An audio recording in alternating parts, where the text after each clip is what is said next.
I do commend you on your openness in allowing people you've never seen before to speak. It's very similar to the Jewish tradition. You may recall that Paul and Silas or Barnabas would be invited to come forth and speak when they were visiting a synagogue they'd never been to before. So I did have to use Google to find the location this evening, but I'm glad it worked. And it was because you all had disguised the place.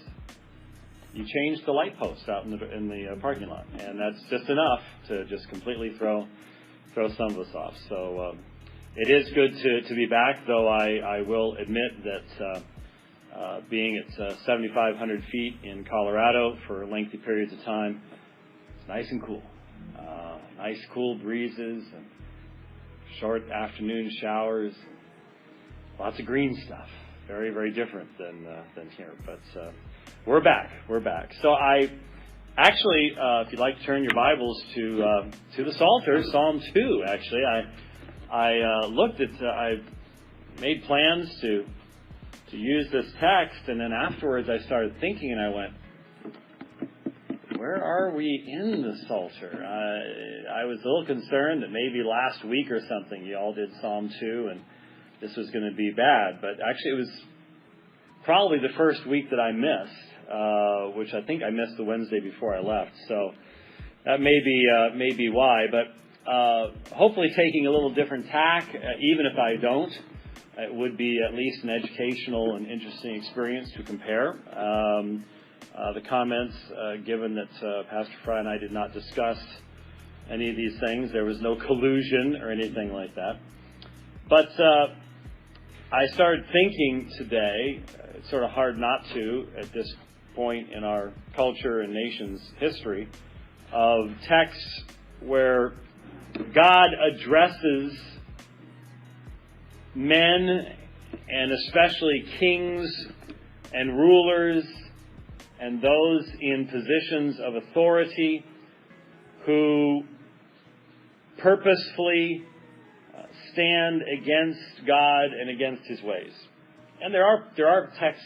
There are numerous texts like that. There are numerous texts in the prophets where you have a specific application to Israelite kings and to the rebellion that was theirs. That's true. But when you think about the classical text, Psalm 2 is truly one of them, because you'll notice that it's not addressed specifically to the nation of Israel. It says, why are the nations in an uproar? The Gentile nations. Why are the nations in an uproar? And the people's devising a vain thing. And so you have a text here that really has direct relevance to looking into the relationship between a governmental system, between rulers and peoples who are purposefully and specifically rebelling against God's truth and God's plans, and then God's attitude toward them.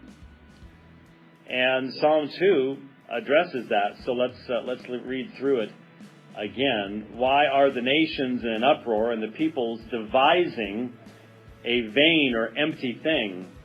The kings of the earth take their stand, and the rulers take counsel together against Yahweh and against His Mashiach, His anointed one, His Messiah, saying, let us tear their fetters apart and cast away their cords from us. He who sits in the heavens laughs, the Lord scoffs at them. Then He will speak to them in His anger and terrify them in His fury, saying, but as for me, I have installed my king upon Zion, my holy mountain. I will surely tell the decree of Yahweh. He said to me, you are my son, today I have begotten you. Ask of me, and I will surely give the nations as your inheritance, and the very ends of the earth as your possession. You shall break them with rod of iron, you shall shatter them with like earthenware. Now therefore, O kings, show discernment, take warning, O judges of the earth. Worship Yahweh with reverence and rejoice with trembling. Do homage to the Son, that He not become angry and you perish in the way, and His wrath may soon be kindled. How blessed are all who take refuge in Him. Now, of course, just in these few small verses, there are a number of items that call for our attention. We're not going to be able to deal with all of them in any meaningful way.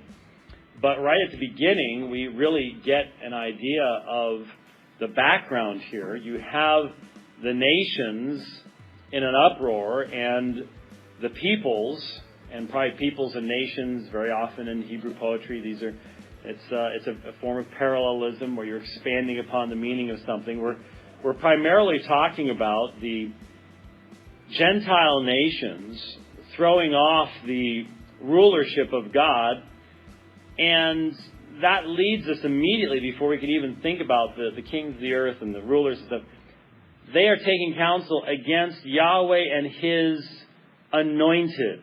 Now, I've said many times, I'll say it again just so you make sure to remember it. One of the most dangerous places for a Christian, spiritually speaking, is a Christian bookstore, and especially in the commentary section.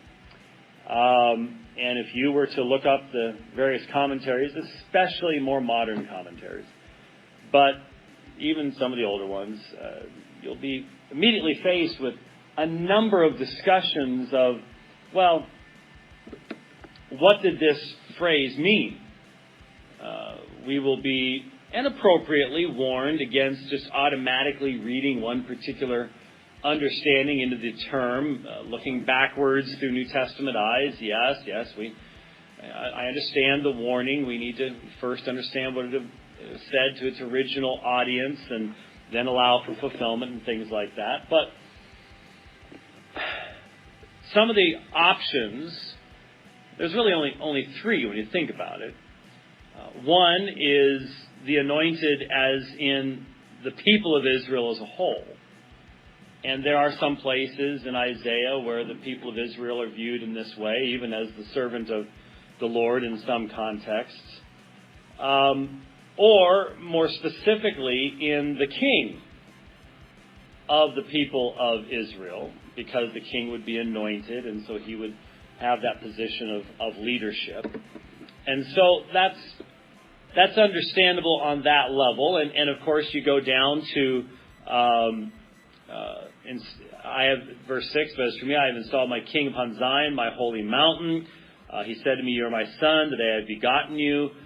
These were often interpreted, and these are phrases used in the kingship passages in the Old Testament, kingship psalms, where the king of Israel is being described. But we know that when we look at these kingship psalms, that they are never fully fulfilled in any one king. And what's interesting is the Jewish people during the